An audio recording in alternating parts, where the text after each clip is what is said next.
Alors, merci beaucoup pour cette invitation. Et messieurs et madame les modérateurs, je vous demanderai juste de combien de temps est-ce que je dispose? Est-ce que je dois vous faire une présentation en 180 secondes ou est-ce que je peux… Mais dites-moi honnêtement et je m'adapterai. Nous avons eu des problèmes techniques au début de Après, certains ont peut-être des séance. trains à prendre ou d'autres rendez-vous. Ceux-là sauront partir, je Bon, pense. je vais aussi d'avoir un Vous avez message. les 15 minutes prévues, et d'ailleurs, c'est déjà parti. Très bien. Donc, voilà, pour la transparence, l'affichage des liens d'intérêt. Et je commencerai par rappeler que les actes de soins sont des processus complexes et qui, au fil du temps et des années, se sont complexifiés. Et tout cela dans un environnement technique, avec là aussi une technicité qui évolue. L'objectif qui est le nôtre, mais qui est aussi celui de notre société et de nos patients, est d'aboutir vers des soins de qualité dans un environnement de sécurité avec une diffusion via les réseaux sociaux et autres qui est de plus en plus large. Et donc, là aussi, un élément de communication qui va devenir extrêmement important. Dans ce contexte, les performances techniques ne vont plus être le seul déterminant du succès de cet acte de soin, alors même que pourtant, nous avons été éduqués, récompensés et engagés pour être des cow-boys. Et ce n'est pas moi qui le dis, c'est un chirurgien, le professeur Atul Gawande. Si on s'intéresse aux éléments qui nous ont été enseignés dans nos longues études, l'essentiel de notre cursus porte sur des caractéristiques individuelles d'une part, de connaissances avec beaucoup d'apprentissage théorique et de compétences techniques, mais là aussi individuelles, alors que la performance d'une équipe va dépendre de toute une série de processus de groupe, collectifs cette fois-ci, mais également non techniques, la coopération, la coordination, le travail en équipe, qui ne nous sont pas enseignés, ou en tout cas pas de façon formelle dans notre cursus, même si on commence à voir arriver dans les UFR de médecine des enseignements qui correspondent à ces thématiques. Alors, je commencerai avec des rapides définitions. Qu'est-ce que le facteur humain? Vous avez certainement entendu parler de ce terme. La définition précise rappelle que le facteur humain s'intéresse aux interactions entre les humains et les autres éléments constitutifs d'un système. Je vous rappelle que j'ai décrit le processus de soins comme un système complexe à haute technicité, dans l'objectif de mieux comprendre l'impact d'éléments tels que la fatigue, le stress, les perturbations, les interruptions de tâches, et dans un objectif d'optimisation de la performance globale de ce système. Les compétences non techniques, que le collègue anglo-saxon appelle parfois soft skills, vont donc s'intéresser à ces éléments cognitifs et sociaux qui vont nous permettre de mener une tâche de façon à la fois efficace et donc à tout ce qui va avoir trait aux attitudes et aux comportements. Voici une des classifications existantes de ces compétences non techniques. Et si vous le permettez, je m'intéresserai en particulier à ce qu'on appelle le travail en équipe, la gestion de tâches et un élément commun à ces deux compétences qui est la communication et à la conscience situationnelle qui me semble être une des compétences non techniques à la fois les plus difficiles et pourtant essentielles pour aboutir à la réussite de l'acte de soin. Lorsque vous entrez dans un bloc opératoire, vous pouvez vous intéresser au dossier du patient. Et les anesthésistes ont un score, le score ASA, qui permet d'évaluer le risque d'une intervention en fonction des antécédents du patient. Ces auteurs de ce travail publié il y a pourtant plus d'une dizaine d'années se sont intéressés à un autre score, qui est un score de comportement au bloc opératoire et qui tenait compte des interactions entre les différents professionnels au bloc opératoire. Eh bien, ils ont montré que ce score de comportement au bloc opératoire était bien plus prédictif de la survenue d'événements indésirables graves que le score ASA, tenant compte des antécédents du patient. Donc, quand je rentre au bloc opératoire, pour avoir une idée du risque pour le patient, je ne vais pas regarder le dossier du patient, je vais regarder avec qui je bosse aujourd'hui. J'exagère, bien évidemment, mais j'aimerais aller dans la direction qui nous permet de dire que fatigue, stress, communication non conforme vont aboutir à des comportements qu'on qualifierait par euphémisme d'inadaptés et qui vont avoir des conséquences pour les patients, bien évidemment, mais également pour les soignants. Ces éléments, le facteur humain, vont se traduire de façon concrète dans la communication. Et ce travail s'intéressait à simplement la tromperie qu'il pouvait y avoir entre différents professionnels au bloc. Et je vais le dire simplement, est-ce que les chirurgiens mentent? Est-ce que les anesthésistes mentent? J'ai le regret de vous dire que malheureusement, oui, les chirurgiens mentent, mais les anesthésistes mentent aussi. Et ils se mentent entre eux. Et sur quoi est-ce qu'ils se mentent? Eh bien, les anesthésistes mentent sur certaines actions qui vont avoir lieu pendant l'intervention et qui ne vont pas dire à leurs collègues chirurgiens. Ils vont modifier un réglage du respirateur sans le dire. Ils vont mentir sur certains paramètres vitaux. Lorsqu'on va leur demander quelle tension il a alors qu'on ne voit pas le scope, eh bien, ils vont dire « Oh, il a 12 » ou « Oh, ça va ». alors qu'ils ont que le patient a 15. Ils vont mentir sur le volume de produits administrés au patient, de liquide. Ils vont parfois mentir sur certaines thérapeutiques administrées au patient. Vous lui avez fait des curares? Oui, oui. Les chirurgiens ne sont pas en reste et, je suis désolé, ils vont mentir sur la durée estimée de la chirurgie, alors que parfois, ils savent très bien que le geste est peut-être un peu plus long que le temps opératoire noté sur le logiciel. Ils vont parfois mentir sur certains risques estimés, sur le caractère urgent de certaines interventions. Bref, c'est humain, nous nous trompons entre nous, mais cette tromperie peut avoir des conséquences pour les patients et pour nous-mêmes. À l'extrême, ces comportements inadaptés vont aller dans la direction de ce qu'on qualifierait aujourd'hui de harcèlement. Alors, le terme anglo-saxon, bullying, est difficilement traductible tel quel en simplement harcèlement. Il peut qualifier une intimidation, une brimade, une brutalité.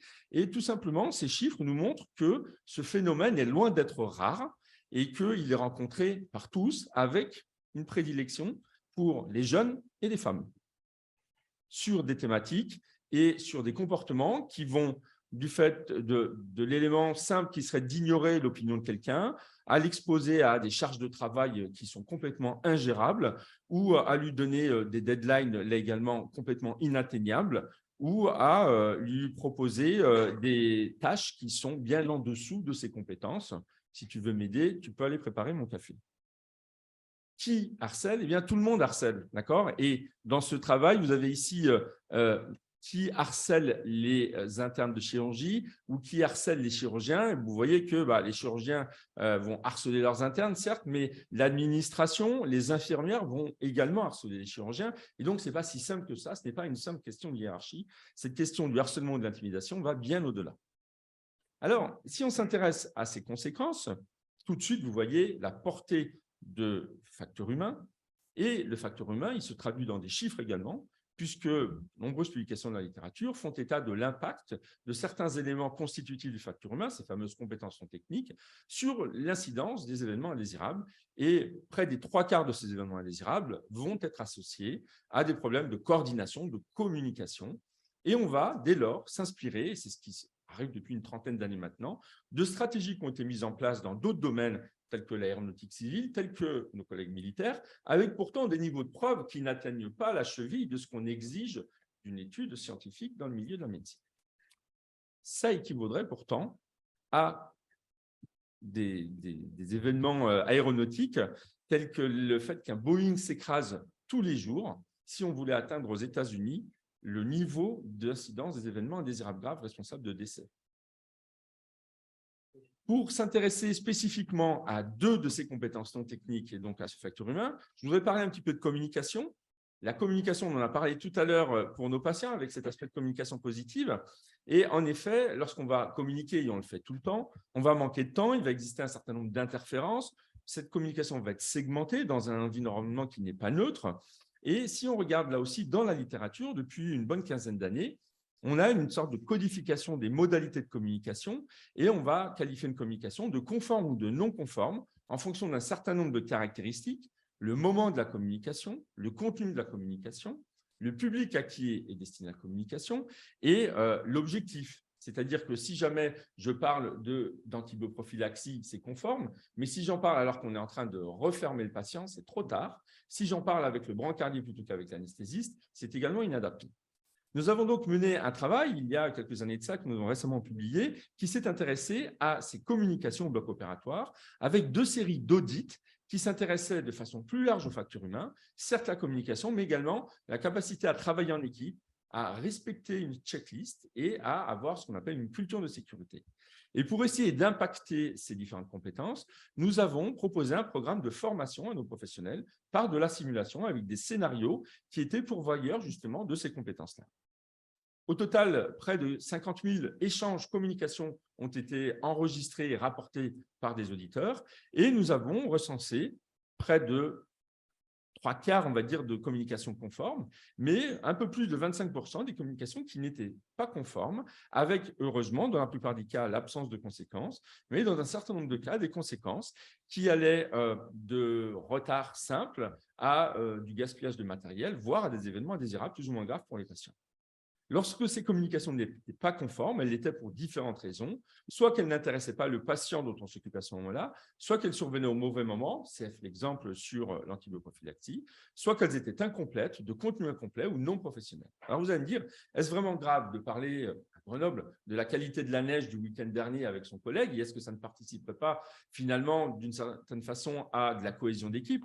Non, ce n'est pas grave. Ce qui peut être embêtant, c'est d'en parler à un moment déterminant de la chirurgie ou d'en parler à un moment qui serait responsable d'une distraction pour n'importe quel professionnel du bloc opératoire.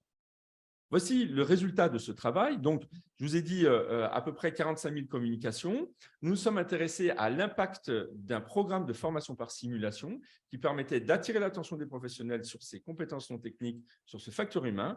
Et nous avons pu montrer que c'était un outil, la simulation, qui permettait d'améliorer la culture sécurité au bloc opératoire et ses compétences non techniques, telles que le travail d'équipe, telles que la culture sécurité, même s'il était très difficile de montrer un impact en termes de survenue d'événements indésirables graves chez les patients, heureusement, mais avec néanmoins un impact en termes de réduction de l'incidence des communications non conformes après le programme de formation.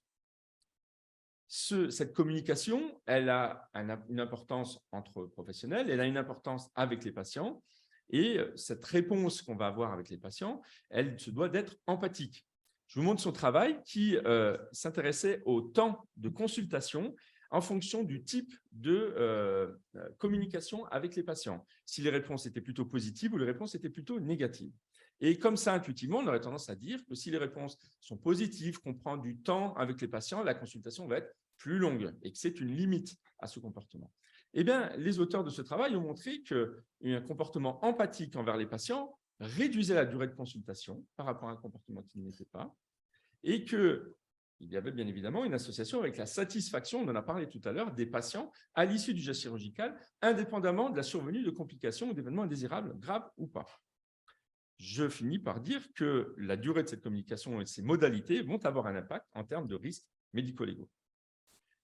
Tout ça pour dire qu'on peut codifier cette communication, on peut la codifier sur le moment de communiquer et on peut tout à fait transposer au domaine de la santé, ce qu'on observe dans l'aéronautique avec des temps où on a le droit de communiquer, des temps où la communication ne doit se faire que si elle porte sur des éléments essentiels et des temps où il ne faut pas communiquer car on doit se concentrer sur la réalisation d'un geste par exemple.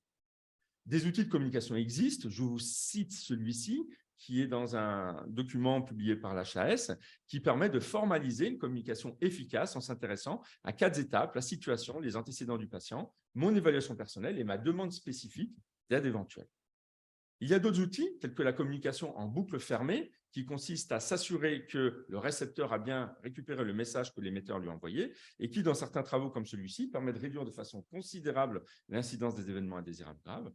Et il y a enfin la communication positive dont je ne pouvais pas ne pas parler, même si le professeur Belleuil l'a brillamment présenté. Et vous avez ici une autre étude qui témoigne de l'importance d'utiliser des mots positifs, puisque le ressenti douloureux de patients pour qui on a utilisé des mots positifs lors de la pose d'un cathéter est bien moindre que le ressenti douloureux des patients chez qui on a dit « attention, je vais piquer ». Pourquoi je veux vous en parler? Parce que chez les collègues et chez les professionnels, il y a également un intérêt. Et nous avons réalisé un travail basé sur la simulation où nous avons proposé un scénario simulé de laryngospasme pédiatrique à des équipes médecins, infirmiers, anesthésistes avec 2 bras à l'étude qui étaient randomisés, un bras dans lequel on faisait des transmissions, un briefing initial où le contenu objectif était exactement le même mais avec des mots positifs et rassurants, et un bras où on a utilisé des mots plutôt négatifs et une attitude plutôt négligée. Voici une illustration de ce scénario et voici les résultats. Nous nous sommes intéressés d'une part à la performance et la performance des équipes qui avaient bénéficié d'une transmission dite positive était statistiquement meilleure que celle du bras qui n'avait pas bénéficié de cette communication-là. Et nous sommes également intéressés au stress et vous avez ici une évolution du stress, soit du stress ressenti, soit du stress mesuré chez les participants. Ce stress était supérieur dans le groupe qui avait bénéficié de la communication non positive. Alors, dernier élément que je souhaitais vous présenter, la conscience de la situation. La conscience de la situation est probablement une des compétences techniques les plus difficiles à décrire. J'essaye néanmoins, elle se décrit par 3 étapes. La perception des éléments de l'environnement, à la fois temporels et spatiaux, la compréhension de ces signaux et la projection dans le futur. Par exemple, la saturation en oxygène baisse, je l'entends, le signal devient de plus en plus grave. Je peux ne pas comprendre que hypotension et tachycardie égale hypovolémie, ou je peux me lancer dans une intubation qui va s'avérer difficile sans avoir prévu de plan B. Ce seront les 3 étapes de la conscience de la situation: percevoir, comprendre, projeter dans un objectif d'action. Lorsque ces 3 étapes vont être perturbées par des distractions, et nous savons tous que les téléphones portables sont pourvoyeurs de distractions de bloc opératoire, nous avons d'ailleurs des données médico-légales qui s'intéressent à l'utilisation des smartphones au bloc opératoire par les anesthésistes. Nos mains sont moins occupées que les vôtres à certains moments opératoires, et avec là aussi des retours très négatifs. On rajoute à cela des interruptions par des alarmes, et nombre des alarmes sont des fausses alarmes, et on a tous les éléments constitutifs du risque qui va engendrer des événements indésirables graves avec des risques de complications.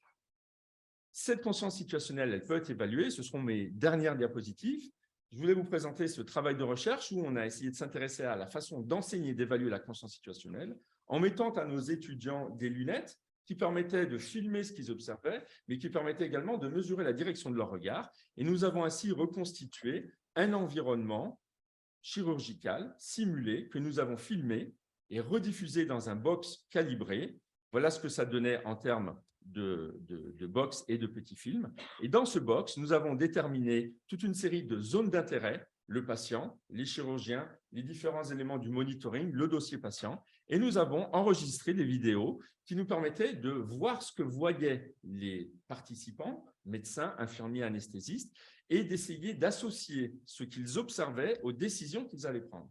Et nous avons ainsi une possibilité d'approcher la conscience situationnelle, au moins sur les aspects de l'observation, ce qui nous donne des bandes vidéo ainsi, des zones d'intérêt, des points chauds qui correspondent aux zones qui ont été observées, et nous associons ensuite ces zones chaudes à des données numériques qui correspondent aux actions des participants. Par exemple, j'ai ici, au cours de la chirurgie, à chaque fois que le participant observait les chirurgiens, à chaque fois qu'il observait la tension artérielle, etc., etc. Et j'associe ces éléments aux actions, remplissage vasculaire, administration d'insoluté, pour essayer de comprendre comment est-ce que la conscience situationnelle fonctionne. En conclusion, les facteurs humains et le devenir du patient opéré, est-ce la dernière étape? Certainement, car l'acte de soin, je le rappelle, est un processus complexe dans un environnement hautement technique. Que la performance technique individuelle seule est insuffisante, vous le savez bien, même si nous avons été dressés à être des héros infatigables, de véritables cow-boys. Le facteur humain et ses compétences techniques vont donc être un élément déterminant de la performance des équipes à travers ces différentes compétences que j'ai essayé de vous présenter très rapidement. Et une meilleure compréhension de l'impact de tous les éléments de notre environnement nous permet de reconnaître les facteurs favorisants, d'adapter nos modalités pédagogiques et de mettre en place des barrières. Le devenir du patient dépend donc de la qualité et de la sécurité des mesures mises en place, tout en respectant des valeurs du professionnalisme, ces éléments n'étant pas antinomiques. Je vous remercie.